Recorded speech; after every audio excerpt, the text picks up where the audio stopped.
Hello, everybody watching in replay. Sorry if there's a little bit of a delay. I'm not sure if you're hearing me at the same time that I'm talking. I am trying out a new program, and it's really quite cool, but as you can see, like I have a logo down in the bottom. I don't know if you can see somewhere down there.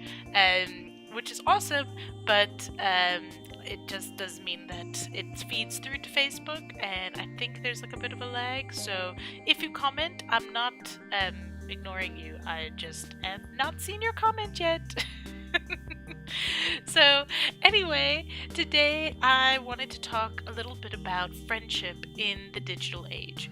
So for those who don't know, I'm Zoe. Harley, the born of Born Geek, is currently sleeping, and let's hope she stays that way.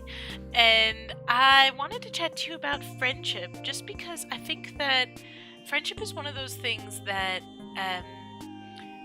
has changed in the way that technology has changed. Hey, Milma!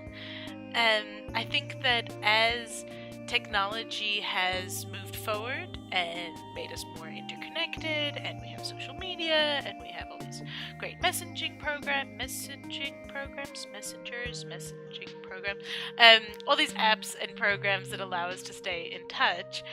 It's reshaped the way that we stay in touch, and the way that we communicate, and the way that we maintain friendships.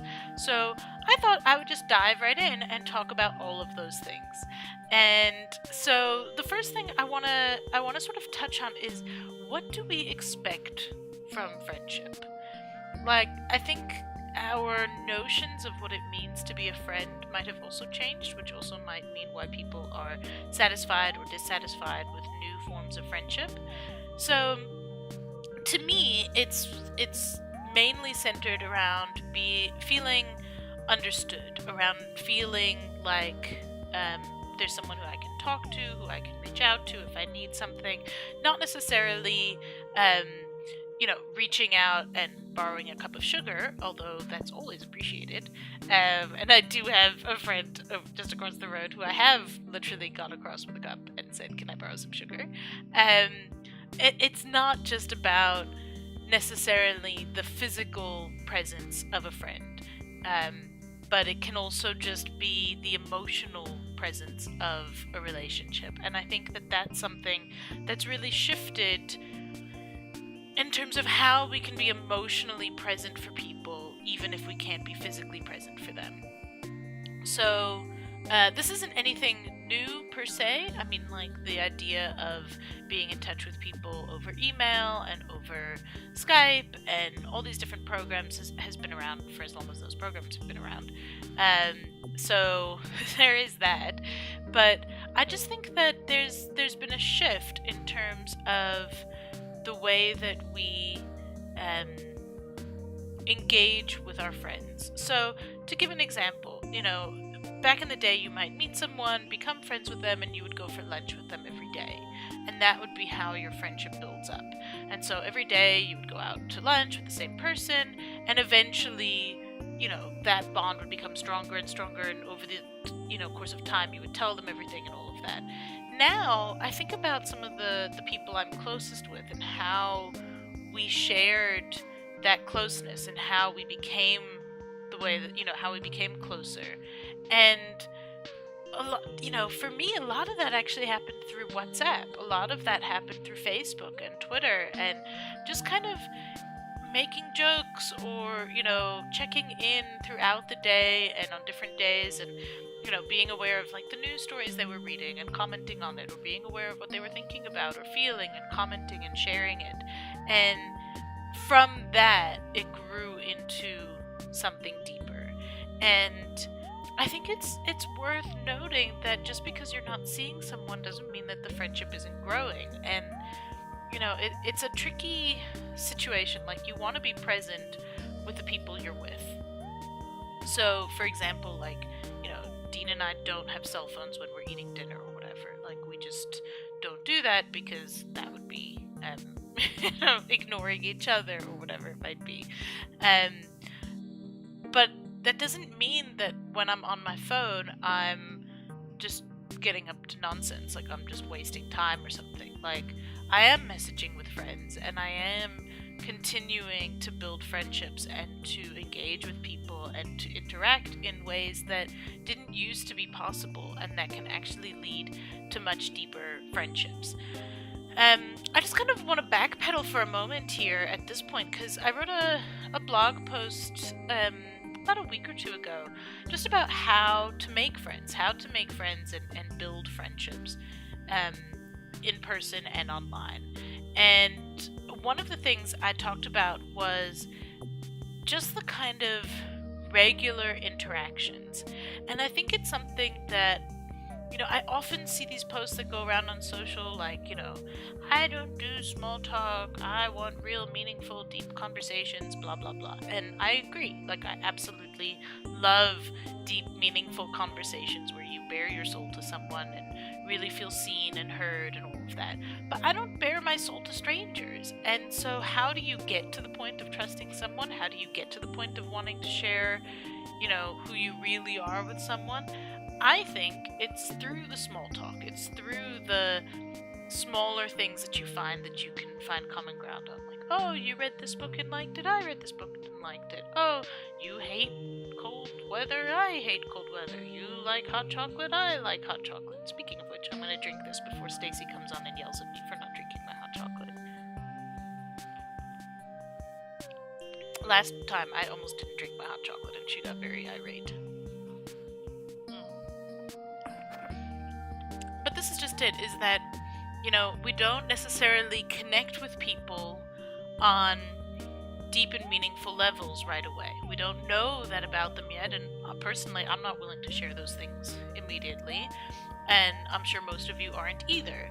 So I think that those smaller moments add up over time, and eventually you do feel comfortable, and eventually you do connect, and eventually it does become the kind of thing where, you build a real solid friendship one piece at a time.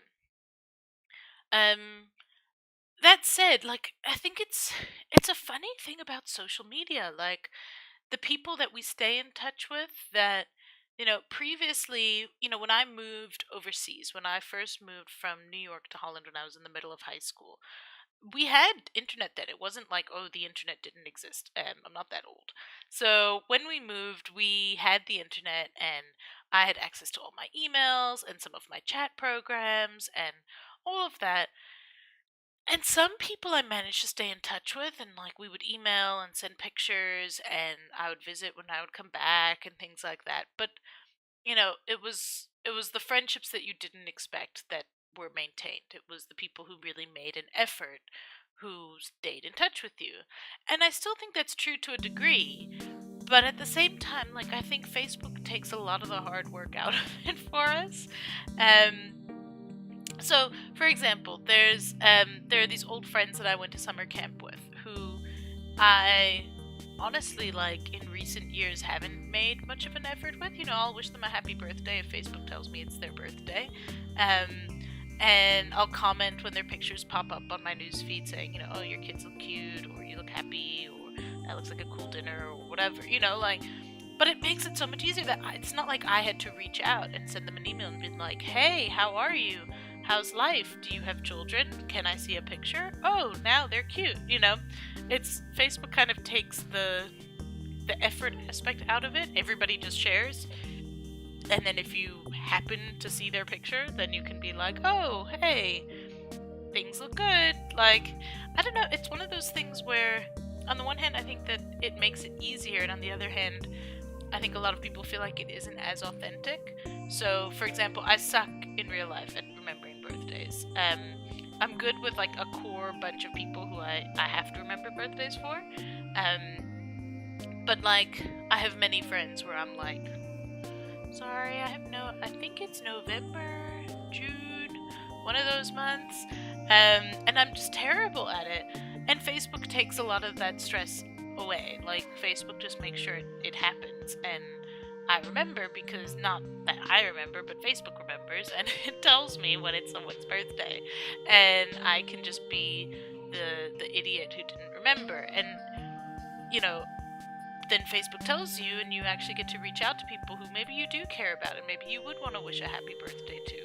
And it's actually kind of nice to be like, hey, so and so who I haven't talked to in forever, like, happy birthday. And I think that a lot of older people who I talk to, and younger people, if I'm honest, but particularly older people, feel like the relationships you forge online, or the interactions you have in an online space, aren't as real or aren't as authentic. And if I've built my entire friendships on the idea of someone remembering my birthday, then sure, then Facebook has made that a whole lot easier, and taken all the hard work out of it for me. I don't have to have things in a calendar, or one of those calendars people used to have in like a bathroom where you'd write your name in and be like, this is when my birthday is, don't forget.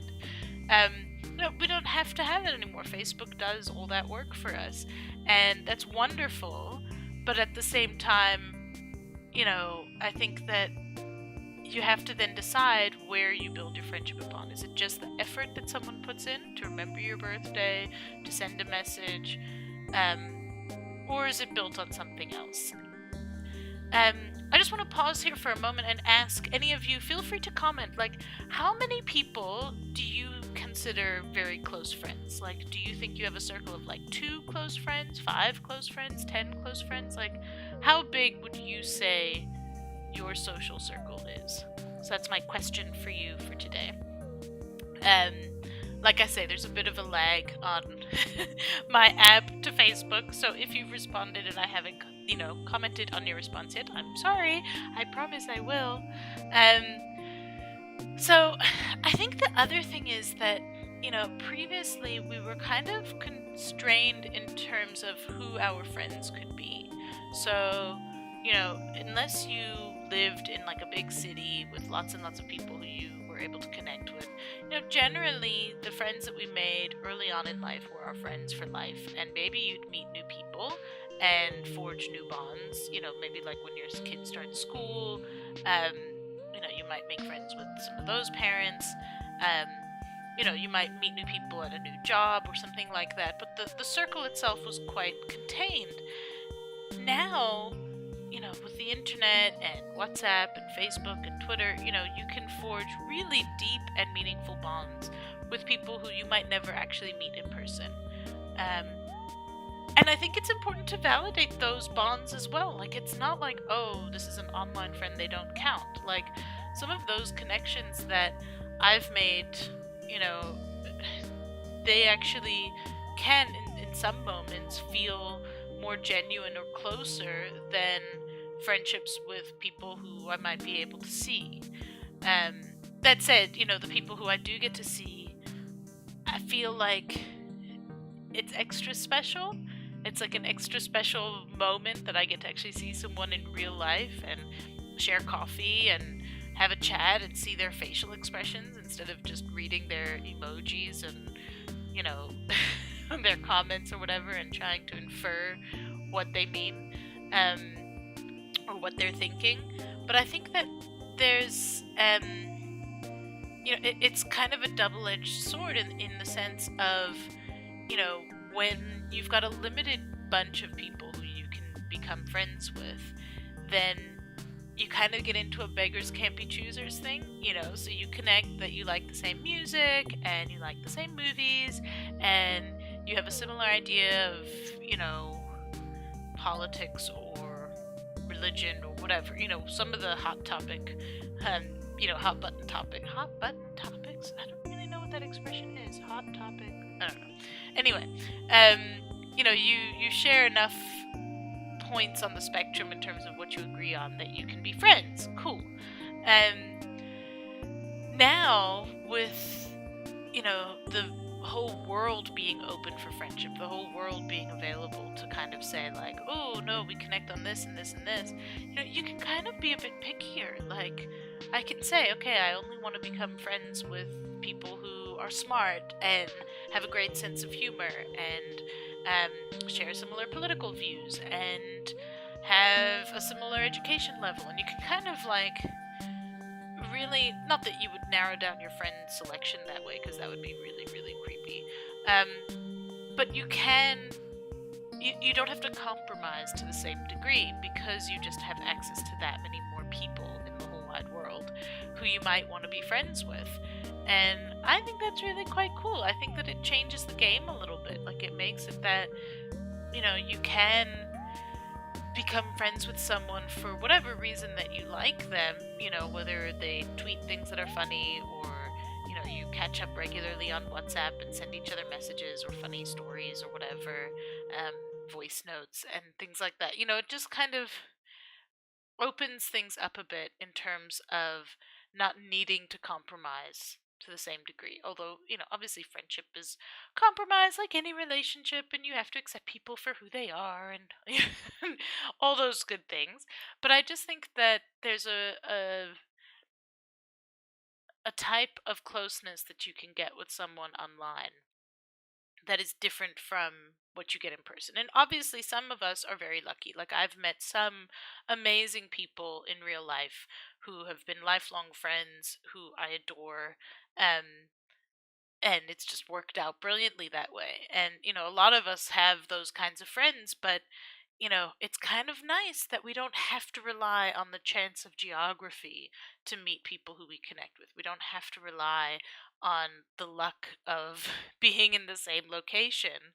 We can just connect with people and say, like, hey, I like you, you like me, let's be friends, and chat online, and not really have to worry about all that other, geographical time thing. I mean, that's the other thing. Like, I've been laughing with my mom lately. Like, we always chat on Skype, and I've always been on the other side of the world, so we would chat, 9 hours apart. So when she's going to sleep and I'm waking up, that's our time. And we've been laughing lately, saying, what are we gonna do when we're in the same time zone? Like, I'm asleep when when she's wide awake, and vice versa. Like, we just live on opposite sides of the clock. So it's gonna be rather entertaining. But I think that's the thing, is like, we all wish that we could have an island filled with the people we love the most. We all wish that we could fill our geographical space with the people we care about. And that's just not always possible. Like, we all have to live our own lives, and sometimes that means living far apart. And so we get to fill our virtual lives with the people we love and connect with, and thanks to all the sort of programs and setups, we can do that. I mean, if you think about it, like, I can log on to my PlayStation and play games with people anywhere in the world who might be my friends or become my friends, and it doesn't matter where we are, we're all sharing in the same experience, and we're, trying to get the same mission done, or trying to kill the same boss, or whatever it might be. And geography then doesn't even play a part. We're just all together in our own distant virtual way. And there was a really interesting article I read about this guy. He's creating the engines. So it's a bit of an odd thing. Like, I don't know if you guys know World of Warcraft. For those who do, awesome.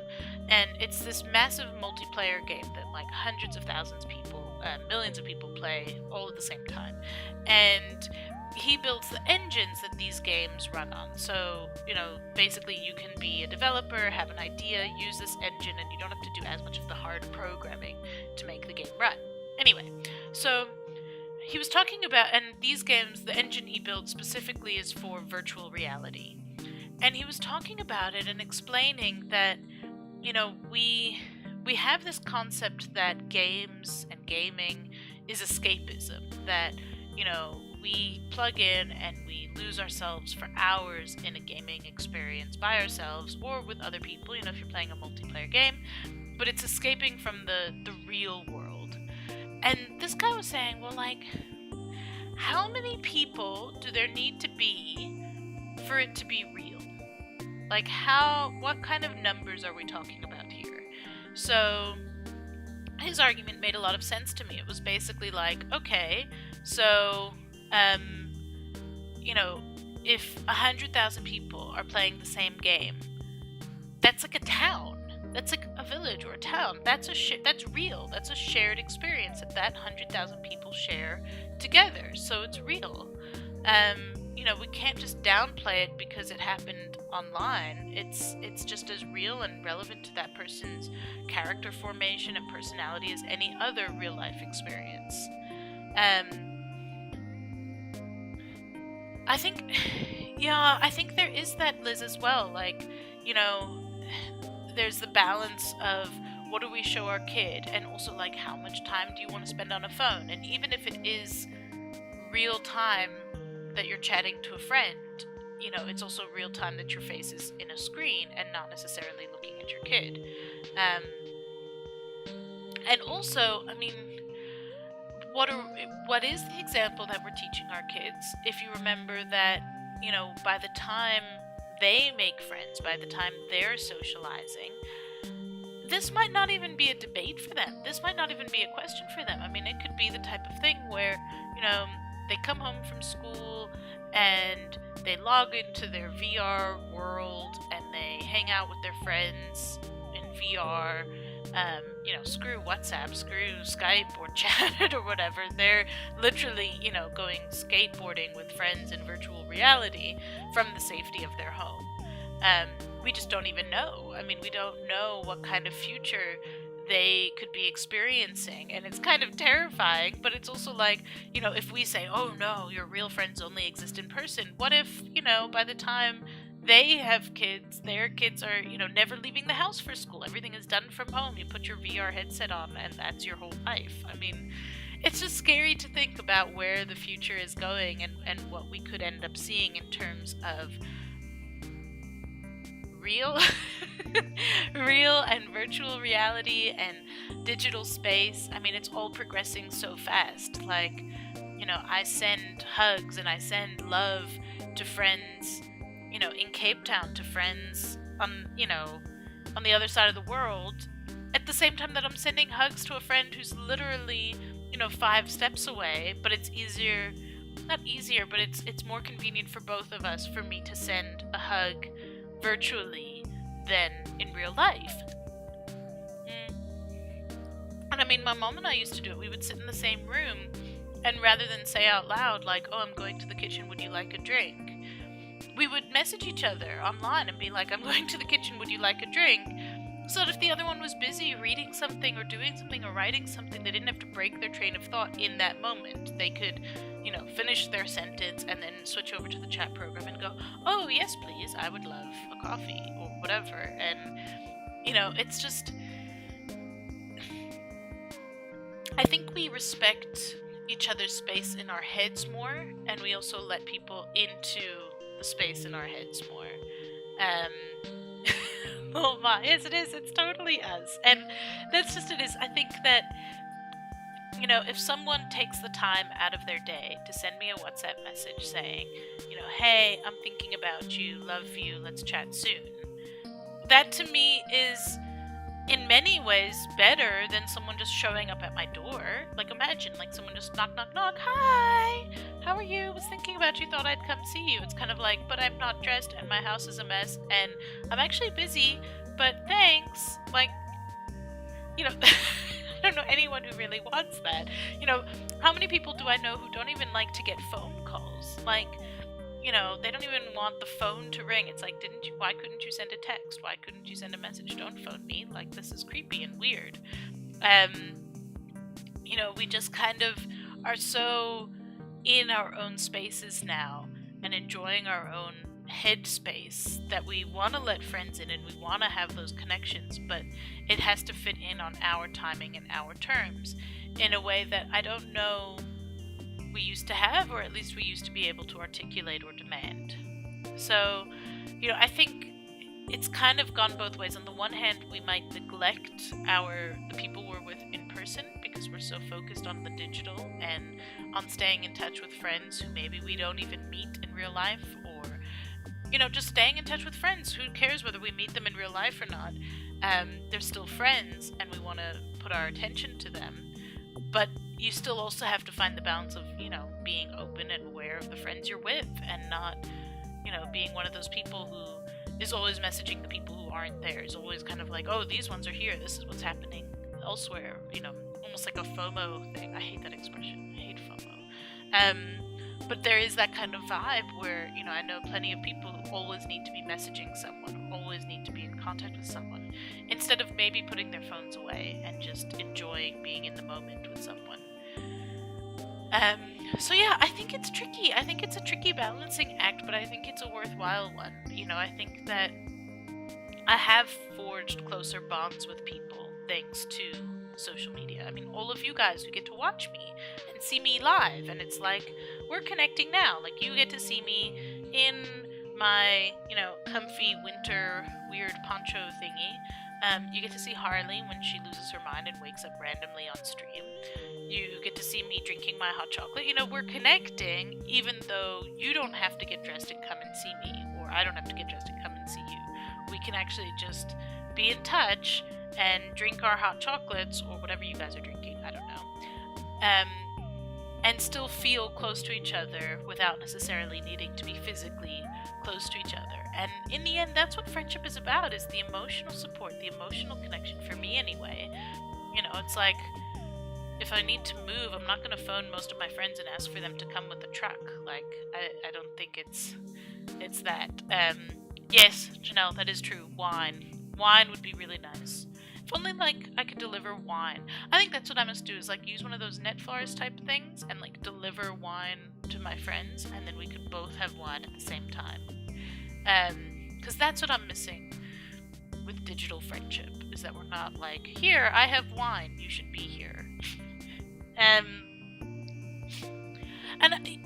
think that is a part of it. So Mom is saying about authenticity. So some of us communicate in ways that are the same, whether you're in an app or not, and some people are really totally different. And I remember that in the early days of the internet. God, I sound old. Okay, just pretend I didn't say that. But I do remember chatting to people back in the day on chat programs, complete strangers, and you would chat to them online, and they were smart and witty and funny, and then you'd be in person, and they had the personality of a wet dishcloth. They were just are you fucking kidding me? Where did your personality go? Did you forget it at your computer? And so I think there is that. There is the aspect. Oh, good, Liz. So we're all gonna do wine delivery and chat.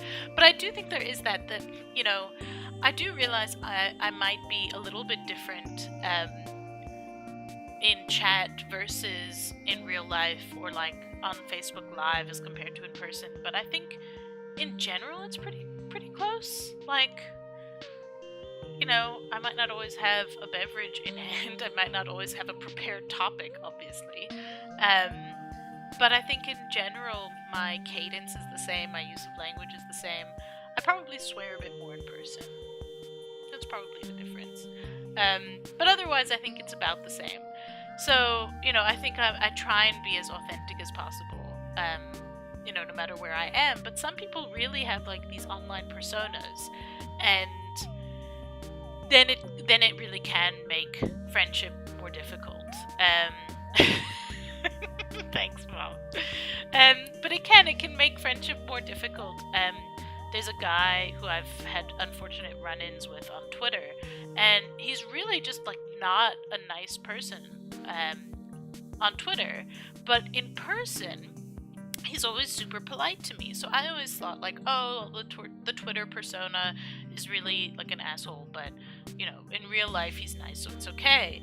And then I just kept having these awful experiences, and eventually a friend of mine said no, the Twitter personality is the real one, and his in person way of being is the persona. And that kind of boggled my mind, and I was like, okay, so actually it doesn't matter where you chat to someone. Anyone can put on a persona, anyone can pretend to be someone they're not. You just never really know, except over time. And I think that's the big thing, and that's kind of the joy with social media and with messaging apps and all of that, is that if I think about let's say you have a friend and you see them once every weekend, you go for coffee or for lunch or something. So over the course of a year you would see them say 50 times. I have that many number of conversations with some of these friends of mine, in the space of a few months. Like, you just can cram a lot more in, thanks to being able to be in touch. When the kid wakes up at 2 in the morning and send a message to a Facebook group being like, anyone else awake? And there's, 12 other people going like, yep, my kid's also awake. And it makes you feel not so alone, and it helps forge those kinds of bonds of friendship, I think. So, those are my thoughts about friendship in a digital age. I do think it's a juggling act, and it's especially hard as a parent, that you want to connect with other moms, and maybe you don't have other moms in your geographical vicinity or your normal circle of friends, and so you use social media or you use WhatsApp to stay in touch with people you might not be able to see as often as you'd like. It's hard, we want to teach our kids about being there for people, but I think what it means to actually be there for someone has changed. You don't literally have to show up with wine, although you guys are always welcome to do so. Wine is always welcome. But you don't literally have to show up with wine or a fruit basket or something to be a friend.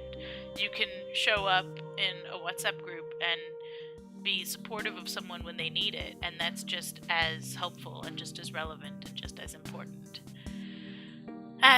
So I think that's still something worth teaching our kids, I hope. At least that's what I'm going to try and teach Harley when she was awake, obviously, because she's sleeping now. And that's pretty much what I wanted to say about friendship in the digital age, the information age.